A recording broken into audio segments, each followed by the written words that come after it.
Welcome everybody to the book launch for Kika Man's Let the Morning Come. We're so glad everyone could be here today. So welcome everybody. Thank you so much. So I'm really, really pleased to have been asked to publish this book by Kika. It has been quite an experience for me. I would challenge anybody to read this book without a box of tissues in hand. It really captures my heart, and the fact that when you publish it, you read the poems over and over again. Yeah, it's a very emotional experience, but one I'm very privileged and honored to have. So thank you, Kika, for the honor of allowing me to publish your book. Thank you so much. Thank you for giving me the honor to be published by you. Thank you. Let the Morning Come is a collection about grief as in mourning the loss of who you once were, grief as in mourning trauma, grief as in losing the people close to you, is about healing, is about discovering. And this book is meant to serve as an embrace when you most need it and least expect it. Kika has a beautiful community of poets and has invited you all to start off this event with their own thoughtful ink. I'm going to talk to you about the first person who is going to share her poetry. I'm so grateful to Bree for being part of this event. She was part of Sita's event, so it's great to have you back. She's one of my favorite poets. Bree Bailey is a New Jersey-based full-time mom and part-time poet. As a mental health ally, Bree speaks openly about experiences with depression and anxiety. And when she's not writing, she's eating tacos and dreaming about all the places she has yet to see and dance with her family, friends. Bree's poems have been featured in All My Relations, Ample Remains, Anti-Heroin Chick, Only Magazine, Serotonin, Sledgehammer Lit, Wrongdoing Magazine, and is forthcoming in West Trade Review, among others. Welcome, Bree. I invite you to share your beautiful words.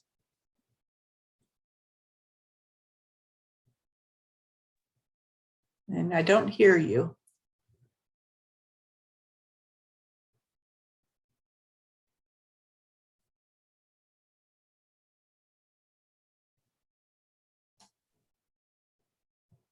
No, not yet. Now? There we go. Okay, Yay. awesome. Yeah, you would think like 3 years in a pandemic or something, I would understand technology, but thank you so much, Kika, for having me. Thank you, Lisa, for having me part of this. I really feel honored, and I just want to show the chat to go crazy right now for Kika, right? Like, this is huge. What a beautiful thing.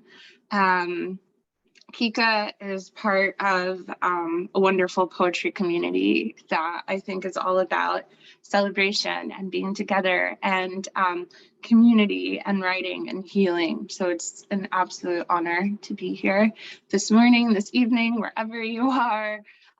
Let's fill it with love and celebrate Kika. The first piece I'll be reading, Kika actually inspired, and I don't think I ever told them that. So here we go. The first piece is called 10 Steps to Stop Yourself from Drowning, a poet's edition. The truth is that most drownings are preventable, but you have to understand the facts and know how to prevent it from happening. Excerpt from Stop Drowning Now's Drowning Statistics Keynote, 2018. 10 Steps to Stop Yourself from Drowning, a poet's edition. 1, don't read sad poetry.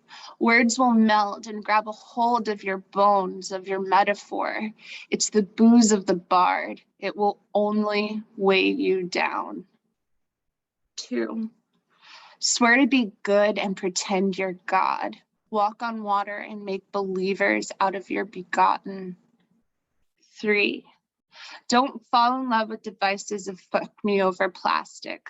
cheap canoes will crack. The only thing that will save you already exists within you. 4, leave voicemails even when you don't know if someone might listen. Write letters, mail care packages. Do something to surprise someone, yourself, because butterflies and stomachs can sometimes be life jackets across the pond. 5, make sure to save yourself before trying to save someone else. Your words won't mean anything if no one gets the chance to hear them. 6, learn to swim even when you are drenched and dampened from dread. Learn CPR. Continue the poetry regardless. 7, know the risk and danger of natural waters. You think that shit can kill you? It will, but you're God, aren't you? 8, build up fences around anything that may cause you to submerge yourself into sadness.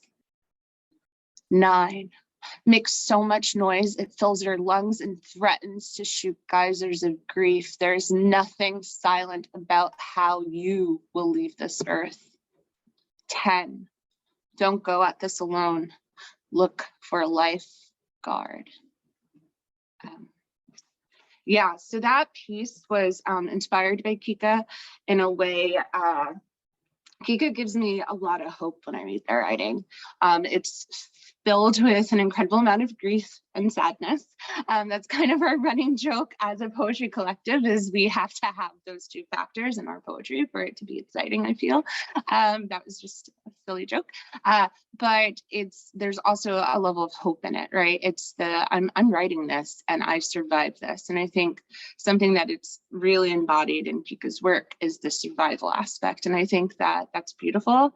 It's also Pride Month, and we need to celebrate all of the things that we have experienced and have survived. So my next and final piece is a piece that is actually forthcoming with Birmingham Arts Journal, and it's entitled Flowers Would Bloom. It's a bit of a hopeful one, I think. Flowers would bloom.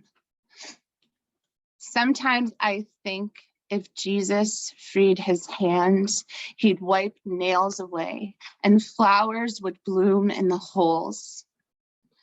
The ghost of survival would wait for the opportune moment to spread steady, vibrant joy in a place of sorrow. I like to think if forgiveness was planted at grave sites, begonias would be more popular than dogs. Imagine the world running wild with ranunculus and lavender pawing at our heels, and not gun violence dropping us to our knees. Imagine how sublime it'd be to see a sky of rainbow daffodils and not hide behind a desk during an active shooter drill. Imagine small children practicing writing script and prayer and poetry, and not perfecting how to mark themselves safe on social media. I'm safe, a metaphor for today I thought I would die and I didn't. Sometimes I think if Jesus freed his hands, he'd pray for flowers. Sometimes I think we're only God in our final edits. Thank you. And thank you, Kika and Lisa. Thank you, Bree. It's beautiful. Beautiful work.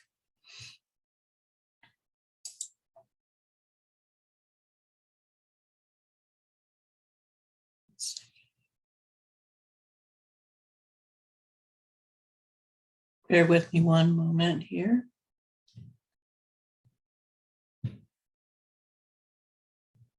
Okay, let's see.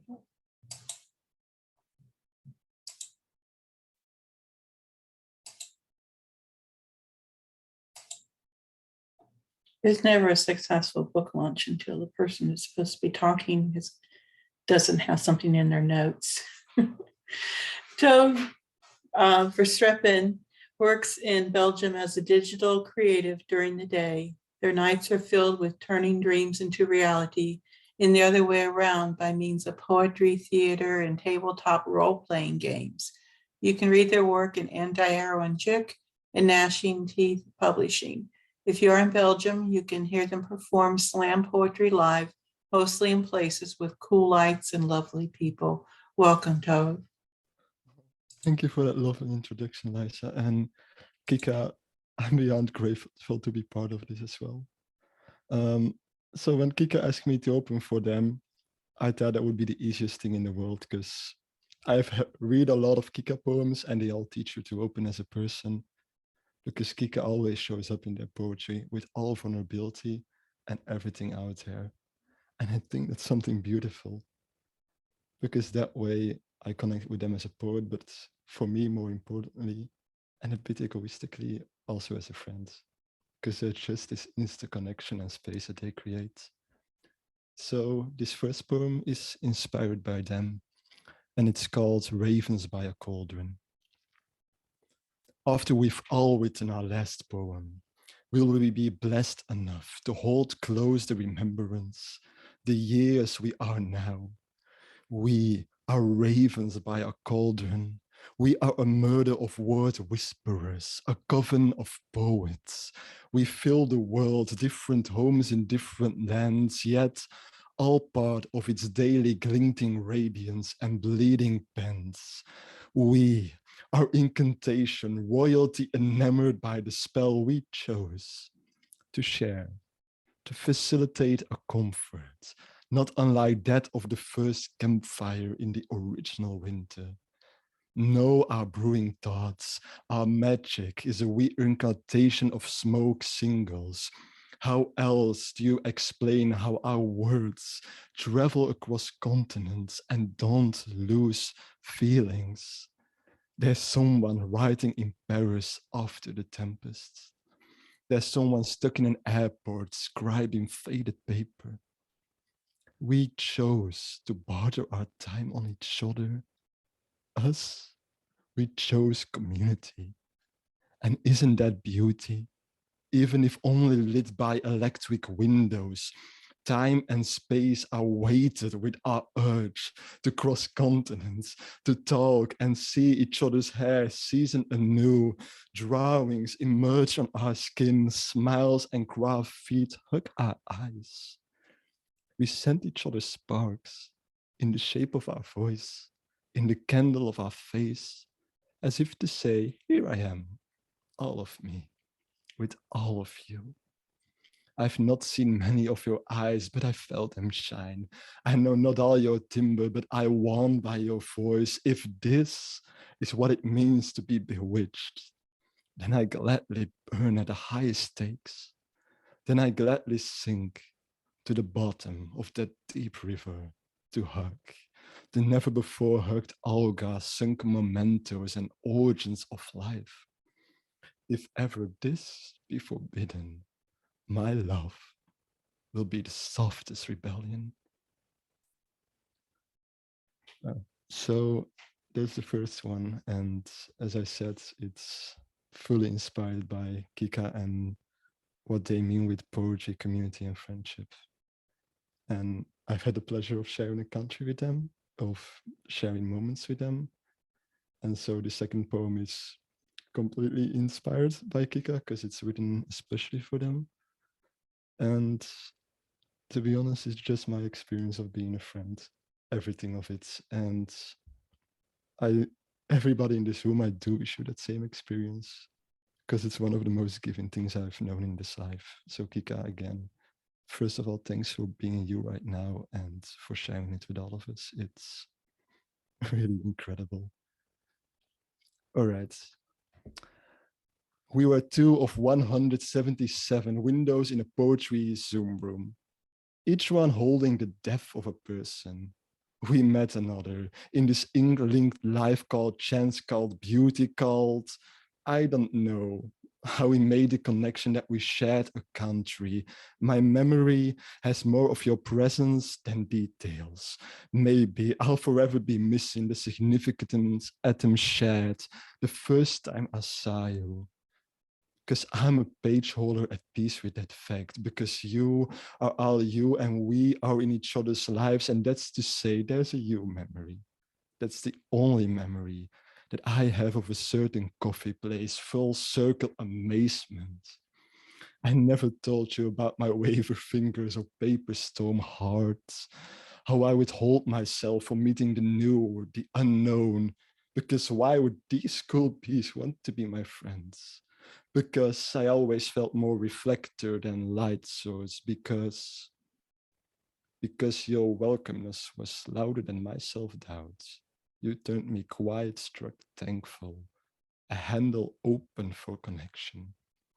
It's the most tender act of growth to ask someone for feedback on poems. It's the reliance that what's there at the first glance holds its own future, that it can tell us all its needs if listened to correctly and closely.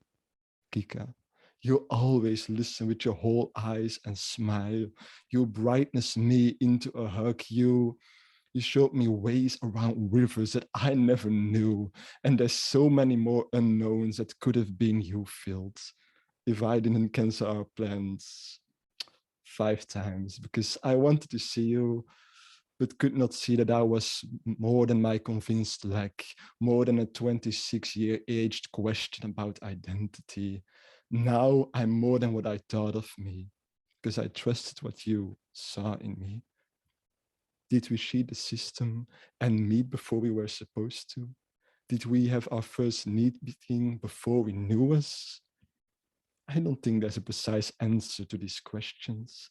I just know I can pose them because your answer is kindness, dear ever open cathedral of wonder and edge, dear dreaming streetlight guarding all stray cats, dear Kika.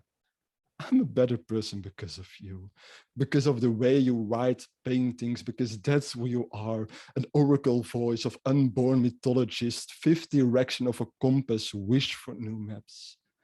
A skyline feigning to mountain, to mystic, a friend. Dear friend, distance stretches our time zones. We text our good nights in days, and I don't think much has changed. Because for all the clouds that my pen bleed, my imagination is limited. If it comes down to a world where you are not community, where I'm not you trusting, where we can find each other in the unwritten, I hope that's different than taking you for granted, but I'm not sure.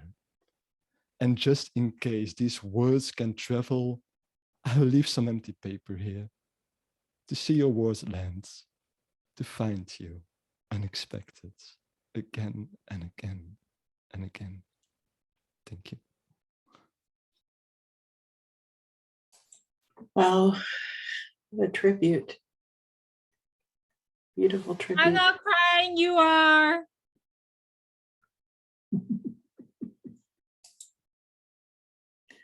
Thank you, Tove. Thank you so much. I was reading all the comments in the chat. It's just amazing to watch these, and I'll be sure that you get this, Kika. In fact, I would invite everybody to write in the chat any special remarks or comments you have for Kika, so she can keep that in her book of memories.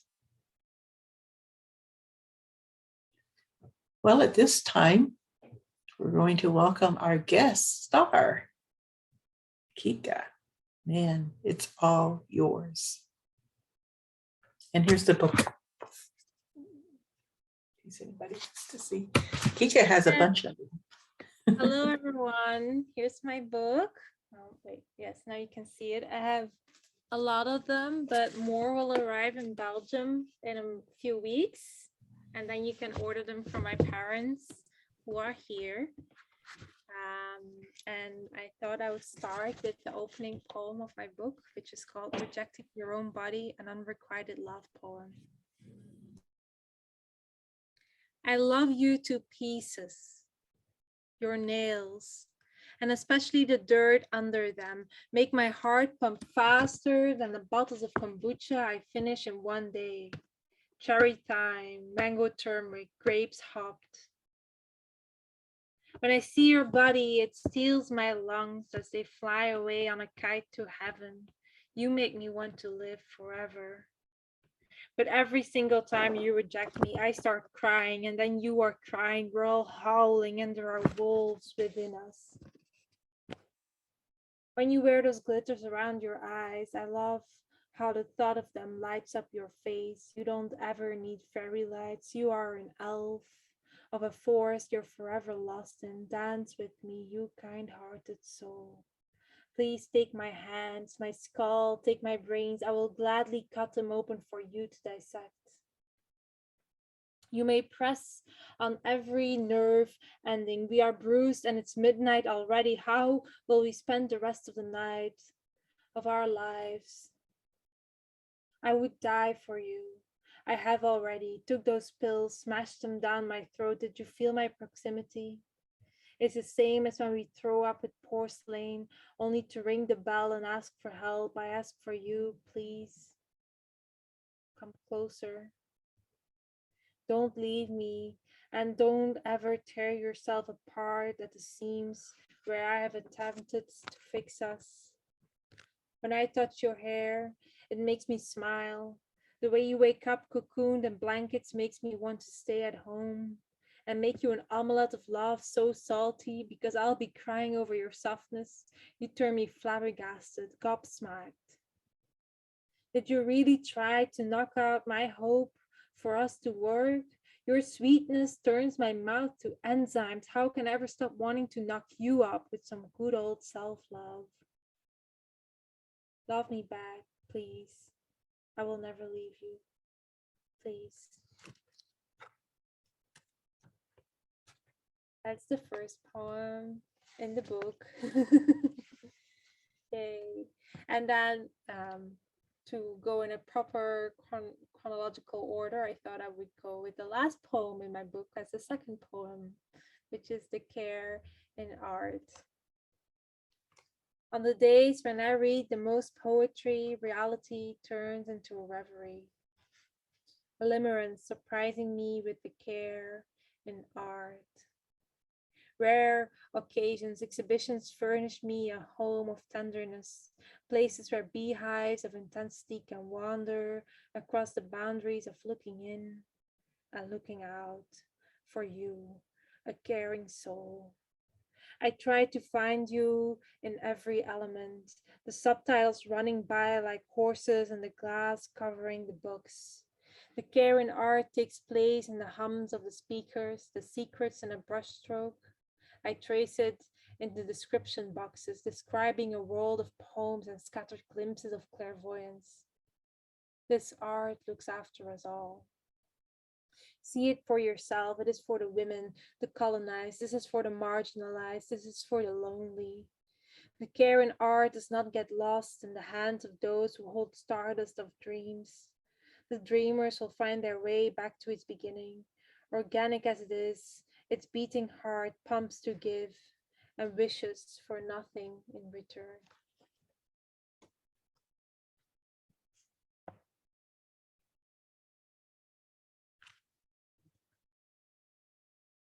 How to make the weight of the world hurt a little less. Some days, the weight of the world thrashes around inside of me and stays hidden in the smallest crooks of corridors cloaked in dust. On one side of the world, it is raining people who are clamping themselves onto airplanes. In another corner, the fuel-drenched woods burn their inhabitants alive, making me think of the monks who would burn holes in their arms in order to find enlightenment. Can we really find the holiness of humanity on this dried out plain where people condemn so many families to a whole solar eclipse of misery? The moon tickles the ebb and flow of water that will make even the most bedridden rise. Horses will race us towards the end of the sunrise. How can we make the weight of this world hurt just a little less? Carrying the weight of the world in my tiny bed, tangled up with blankets, ant-like construction works of plants in which I reside, a home made of fiber. Love is said to spread like a petal falling on water. It drops and circles around me, around itself. The rain spreads love like a wildfire gone wrong, and hopefully, maybe it will reach others. Now it's already time for the last poem, which is the title poem of my book, Let the Morning Come. I wrote this poem in the week that a close friend of mine passed away, as well as the dear fish. And I was sitting at a friend's home, Josephine, and we were just casually chilling and chatting and having a gin tonic, or jonic as we call it. And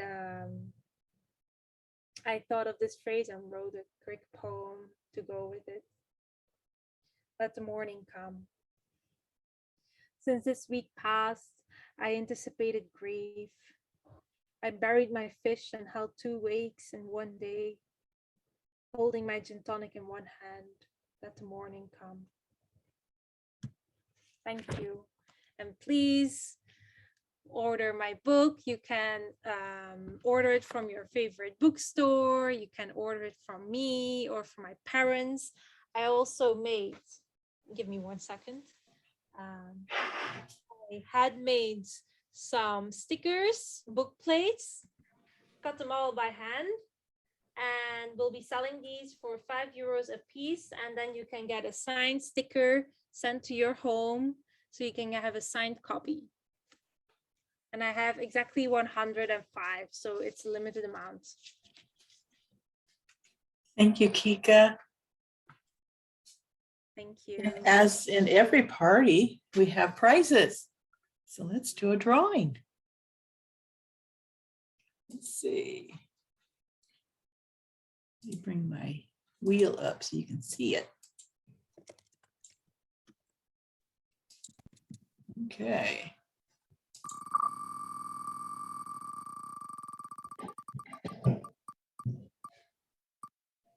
Sita, you win a copy of the book.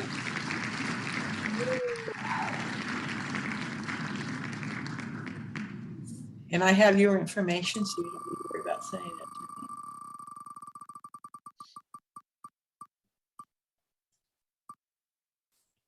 to me. Van Judah, I'll leave your information if you could drop it in chat as a private message on how to send it to you.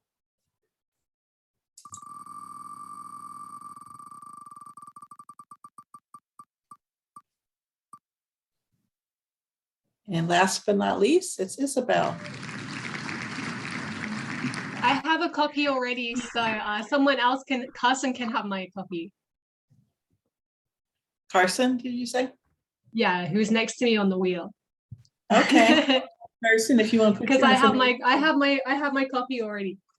Wonderful, wonderful. Well, Carson, if you want to private message me your information, and I'll be sure that you get a copy. Okay. Does anybody have any questions, responses, or anything to ask of Kika?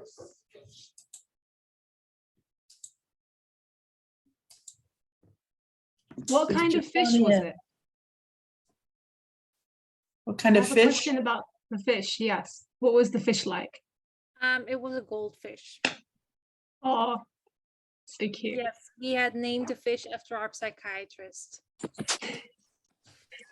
I'd like to know about the fish because I have some fish at home and I think they have personality. Yes. Yeah. Thank you. Somebody asked, who should we mail to get the book in the US? So for the US, you can either order a copy from me in Hong Kong and I will mail it to you, but then you have to pay for shipping. But because the book is also available on extended distribution, you can usually should be able to order it in any bookstore. And if that's not possible, last scenario possible is you can also order it from Amazon, but we try to avoid supporting Amazon. So yeah, if Lisa has anything to add to that. Mhm. Yeah, Lulu, I got one kink to work out. It should be available in Lulu any day now, and they are the ones that I use for expanded distribution, not Amazon. Amazon does have it, but I like to give the business to Lulu, so it should be coming anytime now.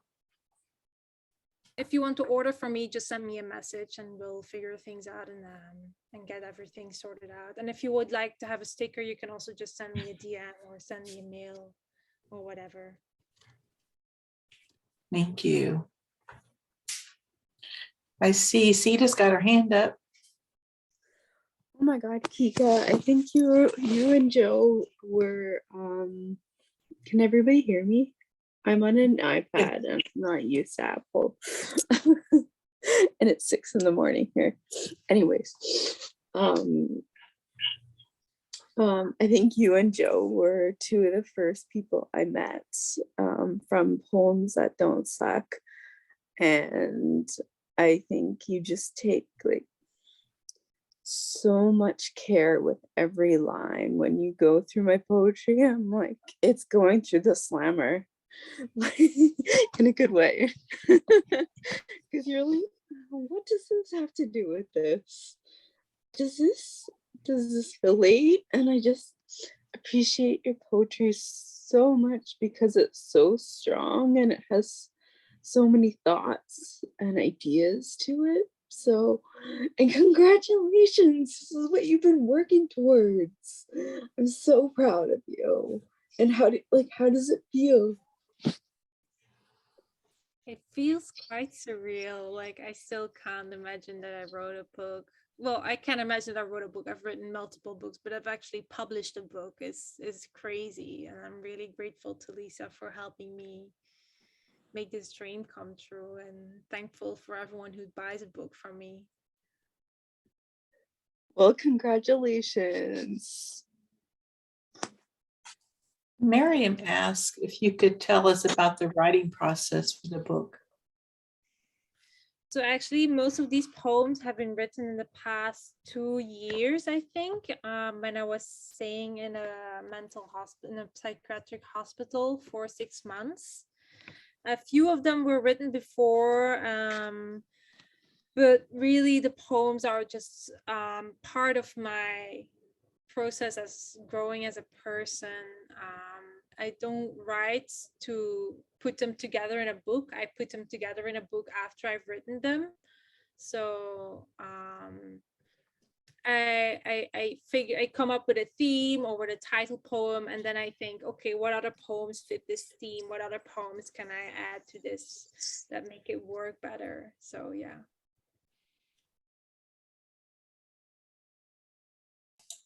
Thank you.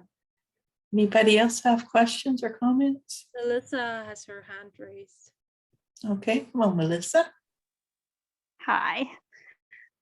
Firstly, I just want to say congratulations, super proud of you. It's so amazing to get to see this dream come to life for you, and I'm really excited to get your book. My question was regarding your cover, which I think is really beautiful. And I was just wondering, the photo that you've used on the cover, is that something you took, or is there like a specific significance to that photo? And how did you land on that? The picture is from the first time I was in the People's Republic of China. I was in Jiangsu province in the city Suqian. I took this picture when we stood up at 5, when we woke up at 5 a.m. to go watch the sunrise. But as you can see, the sky was very smoggy, typical China day. But I took this picture instead, and it's one of my favorite pictures that I've taken in China. Let me just move out so you can see the picture in color. Yeah, so I chose that picture. I want to thank Kay, who's not here sadly, for designing the cover for me, because they did a really good job at doing that, and they know what kind of style I like. And the font is in Garamond, of course.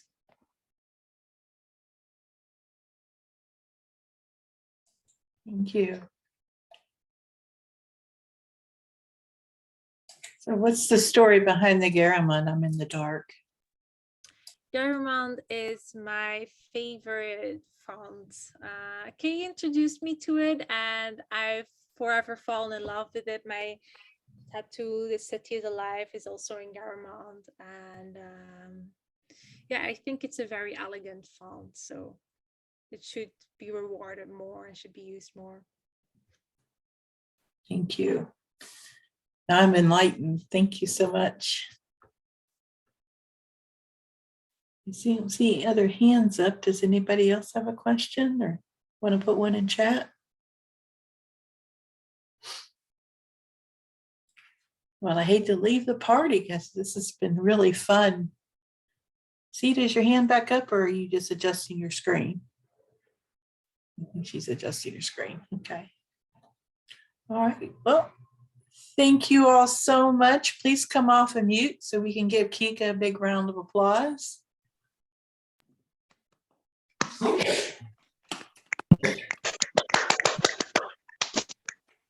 Congratulations. Yep, snaps. That's right. Thank you all so much for coming out today. Any parting words, Kika? No, really. Maybe I can finish with one more poem because it didn't That would be awesome. take. I'll just give me a page number from the page 1 to 62.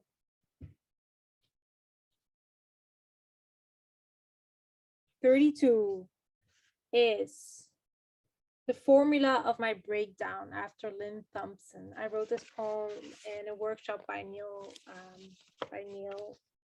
Hilborn. Wow, I completely forgot his last name for a second. Sorry, Neil. Let Y equal the plants I brought to death. Let X equal the spilling water my bottle closed shut. Let Y minus X equal the fries I ordered for dinner, and let X plus Y equal the fire that is spreading from my stomach. In this formula, we lack acid. Let it be N, a toilet's friend, a trash bin's lover. It fulfills cups of tea that have been standing in my garden for too long. Let N subtract from X plus Y, and the result is a format of empty shelves, dusty glasses, and desperate darlings dressed up as poems I have not yet drowned. Science is a social construct based upon false exponents and square roots of societies that deem themselves higher than others, and I am too tired to care. Let this lesson be heard, but my voice will stay in bed. The variables can be the blankets turn off, but I will nail them shut. My bed does not breathe anymore. Let the air be Z. N divided by Z equals a pool of vomit I am dancing in. I make snow angels. In the meantime, the unbroken shards stare at me from in the back of the shelf, remaining silent but accusatory. They know I ran away from mathematics when trying to build my house. Let Z divided by the square root of X be the sewers that spew out Z plus N divided by X minus Y, the formula of the beginning of the breaking down of a spirit let loose. Thank you all for coming and for listening, and thank you for supporting me. I love you all. Thank you.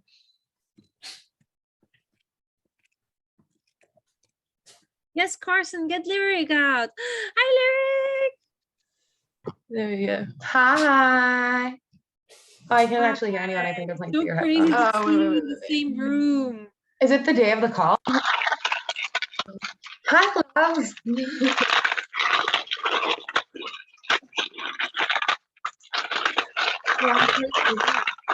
There's some background noise somewhere. I love that my dance event happens to be at your work the day that this is happening randomly. And that I'm at work on this call right now. Oh, wow. That's amazing. Thank you for tuning in. And thank you all to those who woke up extra early to come and hang out. And for those who brought their little kikis and little poppers. I was really happy to see you all. It's so nice.